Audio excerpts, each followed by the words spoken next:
오늘부터 요한계시록 말씀 보도록 하겠습니다. 요한계시록 1장 1절에서 8절 말씀입니다.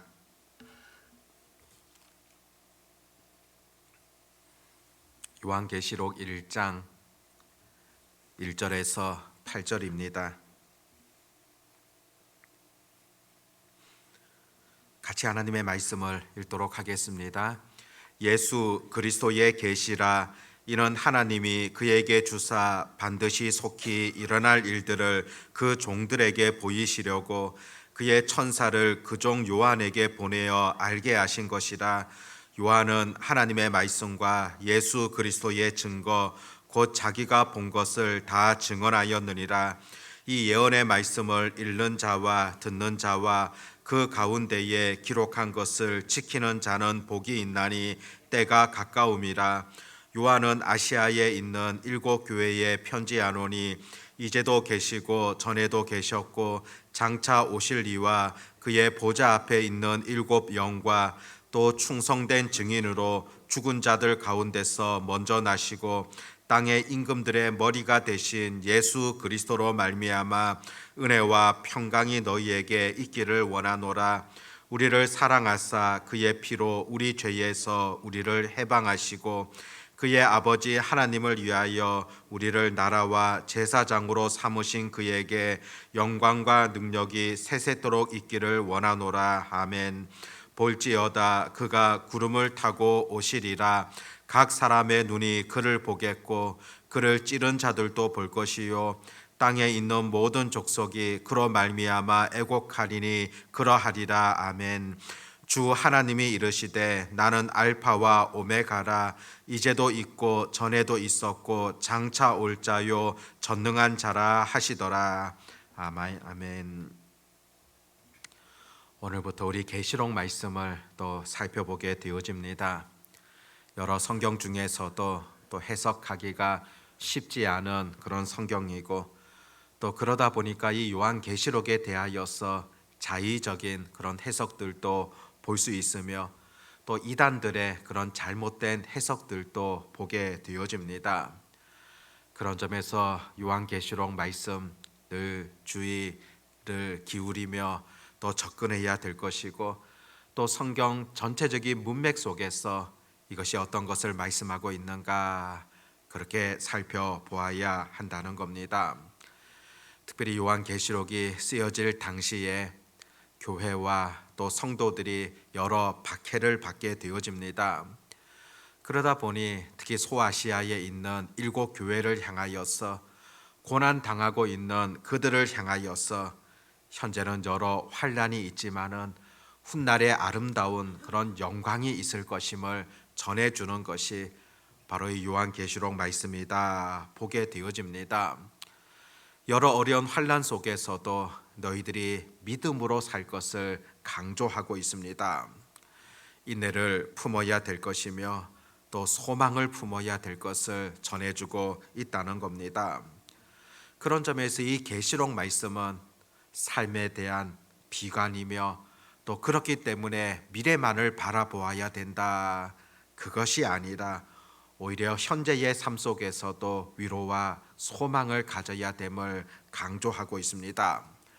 세상에서 도피하는 것이 아니라 오히려 세상 속에서 인내하며 승리하기를 바라는 그런 하나님의 음성들이 이 요한계시록에 기록되어져 있다는 것입니다. 요한계시록 계시라는 말이 등장하고 있는데 이 계시는 바로 감추어졌던 것이 드러난다 그런 뜻을 가지고 있습니다. 미래의 일에 대하여서 하나님께서 드러내 보여주신다는 겁니다. 그런데 인간이 가진 지혜를 가지고서는 그것을 명확하게 이해할 수 있는 것은 아니라고 볼 수 있습니다. 사실 우리가 내일에 대하여서 명확하게 알 수 있다면 이것은 더 큰 혼란을 초래할 수 있는 겁니다. 그렇기 때문에 하나님께서 드러내 보여주시면서 이것은 내일을 준비하라는 것이지 내일까지 명확하게 그렇게 설명하는 것은 아니라는 겁니다. 우리가 예전 기억을 더듬어 보면은 1999년도에 지구 종말 부르짖는 그런 사람들이 있었습니다. 사실 이것도 성경을 자의적으로 해석했던 그런 결과라고 볼 수 있습니다. 당시에 유명하였던 다미 선교회 같은 경우 1999년 10월 28일 예수님께서 재림하신다, 그런 주장들을 펼치게 되어졌고, 한때 매스컴에서도 또 큰 난리가 났던 그런 경우들도 있었습니다. 이들은 요한계시록 말씀 그리고 성경의 여러 말씀들을 잘못 해석하였던 그런 결과라고 볼 수 있습니다. 성경에 보면 하나님께서 6일 동안 창조하시고 또 하루를 쉬었듯이 지구의 연한이 6천년이다. 그리고 천년 왕국이 이루어지게 될 것이다. 그렇게 그들은 내다보았습니다. 성경을 거슬러 올라가면서 역사를 측정하다 보니까 구약이 약 4천년, 신약이 2천년, 그래서 6천년, 1999년도에 예수님 재림하신다, 그렇게 주장하였던 것입니다. 또 계시록 말씀을 보면 7년 대환란, 그것이 기록되어져 있는데 1999년에서 7년을 거슬러 올라가서 1992년도에 예수님께서 오시게 된다는 그런 주장들을 펼치게 되어졌다는 것입니다.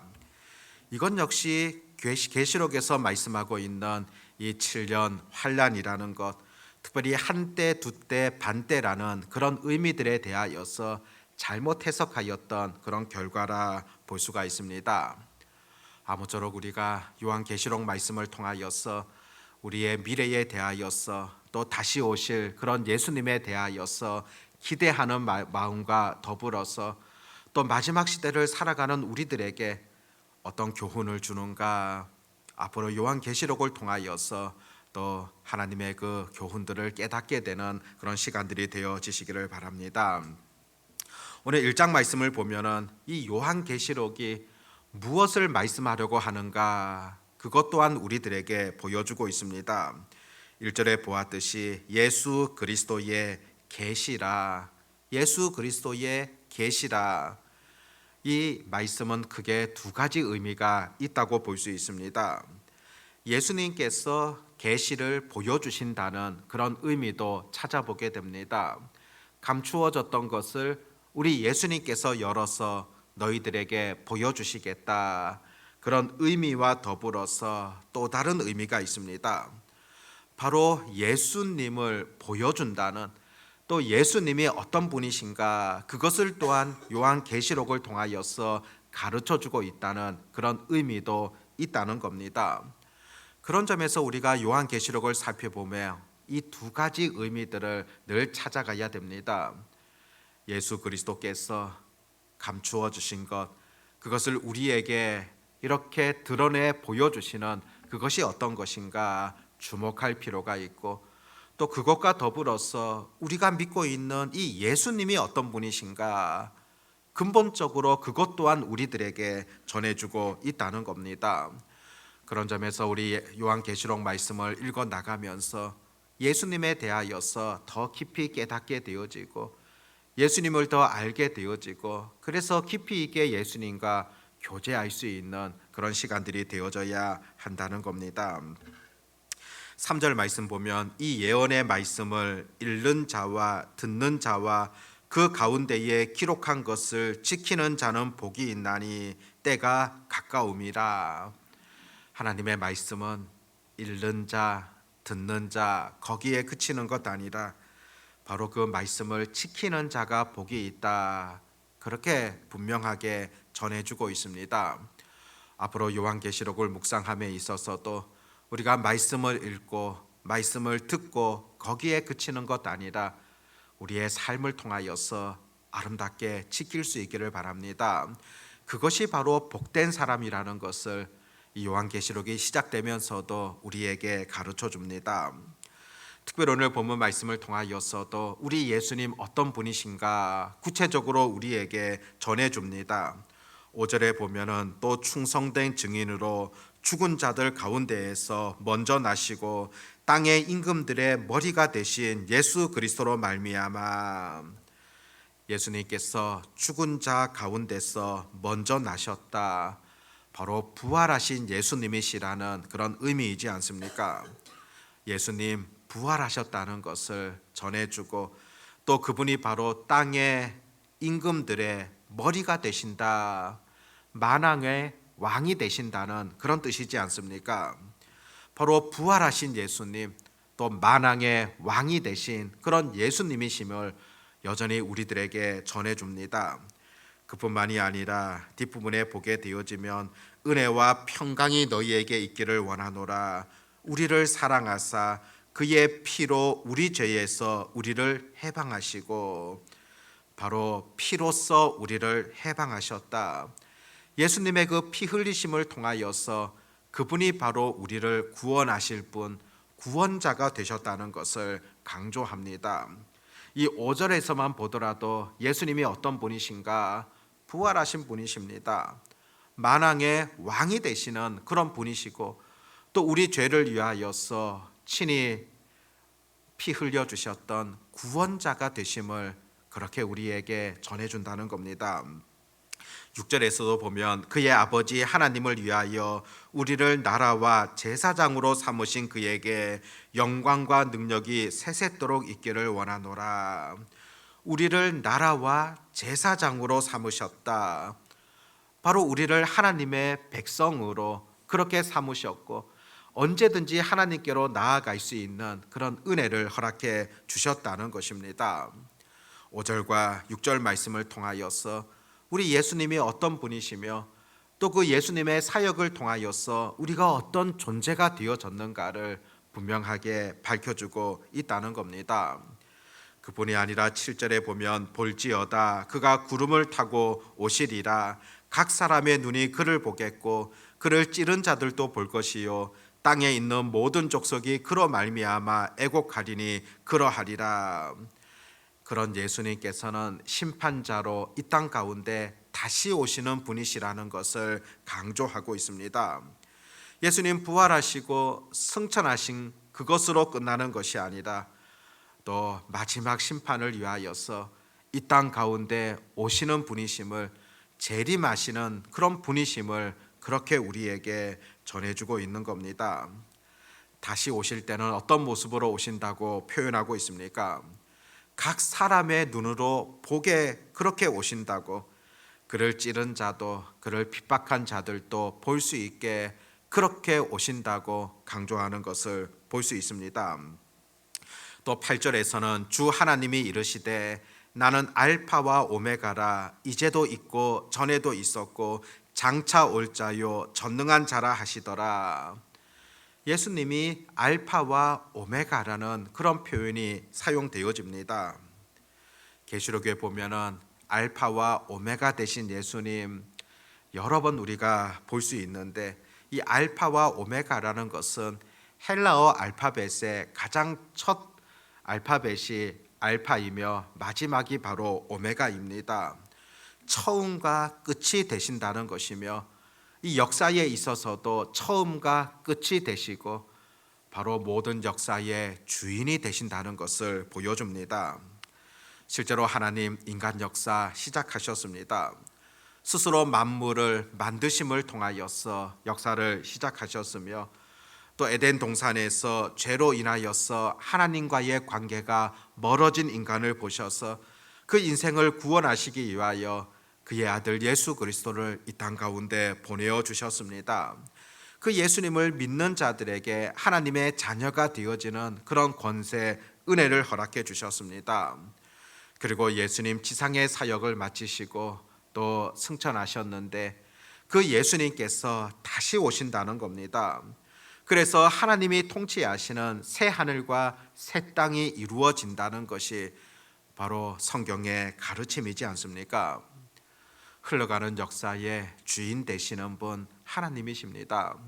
알파와 오메가가 되시는 분 바로 주님이시지 않습니까? 알파는 창조주가 되신다는 것을 의미한다면 오메가는 바로 심판주가 되신다는 것을 뜻하고 있습니다. 알파의 역사라는 것은 이미 이루어진 역사라고 한다면 오메가의 역사는 앞으로 이루어질 그런 역사라 볼 수가 있습니다. 역사의 주인 되시는 하나님이심을 우리가 잊지 마셔야 된다는 것입니다. 성경을 볼 때도 구약 성경에서 수많은 예언을 하셨던 것, 신약 성경을 통하여서 이루게 되어졌고 또 앞으로 이루게 되어질 것들을 우리들은 바라보게 되어집니다. 하나님이 바로 시간의 주인 되시기 때문에 하나님의 뜻과 하나님의 방향대로 우리가 움직여진다는 것을 바라보게 되어집니다. 오늘 우리가 기도함에 있어서도 바로 내가 믿고 고백하는 그분이 알파와 오메가가 된다는 것을 잊지 마셔야 됩니다. 역사의 주인 되시는 분, 내 삶의 주인 되시는 분, 나의 미래에 대하여서도 가장 정확하게 알고 계시는 분, 나를 가장 합당한 길로 이끌어 가실 수 있는 그 능력이 되시는 그분에게 우리가 기도하는 것이지 않습니까? 오늘도 알파와 오메가가 되시는 그 전능하신 하나님을 의지하며 전적으로 그분을 신뢰하며 그 믿음으로 오늘도 기도할 수 있는 그런 은혜가 오늘 우리들에게 있어지기를 바랍니다. 기도하겠습니다. 하나님 아버지, 계시록 말씀을 통하여서 우리가 믿고 있는 그 예수님 어떤 분이신가를 다시 한번 우리에게 가르쳐 주고 있습니다. 바로 부활하셨던 분이시며 만왕의 왕이 되시는 분이시고 또 우리의 죄 용서를 위하여 십자가 지심으로 참된 구원자가 되시는 그런 분이시라는 것을 전해주고 있습니다. 또 그분이 이 땅 가운데서 온전한 하나님의 나라를 만들기 위하여서 또 재림주로 오실 분임을 여전히 우리에게 가르쳐주고 있습니다. 그렇기 때문에 그 예수님이야말로 역사의 주인이 되시며 알파와 오메가가 되시는 분이심을 오늘도 우리가 고백하게 되어집니다. 오늘 우리가 주님 앞에 나와 기도함에 있어서도 그분이 바로 역사의 주인이 되시고 모든 일들을 이끌어 가시는 전능하신 하나님이시라는 사실을 믿음으로 우리가 기도로 나아가게 하여 주시기를 간절히 소망합니다. 아버지 하나님, 그 하나님을 신뢰함으로 그 전능하신 은혜를 믿음으로 나아갈 수 있는 그런 하나님의 자녀들 되게 하여 주시옵소서. 앞으로 요한계시록 말씀을 묵상하면서 더 깊은 하나님의 뜻을 알아가게 하여 주시옵시고 마지막 시대를 살아가는 우리들이 소중하게 여겨야 될 것, 놓치지 말아야 될 것, 그것이 어떤 것인가를 알게 하여 주시옵고 또 말씀을 읽고 듣는 것에 그치는 것 아니라 그 말씀을 아름답게 삶을 통하여서 실천할 수 있는 그런 은혜가 있게 하시고 그것이 가장 복 있는 자라는 것을 놓치지 아니하는 그런 저희들 되게 해 주시옵소서. 아버지 하나님, 또 세상에서 한 주를 시작하게 되어집니다. 이번 한 주간의 모든 삶 속에서도 하나님의 영광이 드러나게 하시고 역사의 주인 되시는 하나님을 전적으로 의지하며 살아갈 수 있는 그런 삶이 되게 해 주시기를 소망합니다. 오늘도 여러 가지 아픔들을 가지고 또 여러 가지 기도 제목들을 가지고 주님 앞으로 나아왔습니다. 주님께 구할 때 하나님께서 예비하신 풍성한 은혜들을 체험케 하여 주시옵고 전적으로 우리의 길들을 이끌어 가시는 하나님의 손길들을 체험케 하여 주시기를 간절히 소망합니다. 구하는 자들에게 주시겠다고 약속하셨고 찾는 자들이 찾을 것이라고 약속하셨으며 문을 두드리는 자에게 열어주실 것임을 하나님 말씀하셨습니다. 그 약속의 말씀을 믿고 이 시간 기도하오니 하나님 응답하여 주시옵소서. 전능하신 우리 주님을 온전히 의지하오며 우리 주 예수님의 이름으로 기도드립니다. 아멘.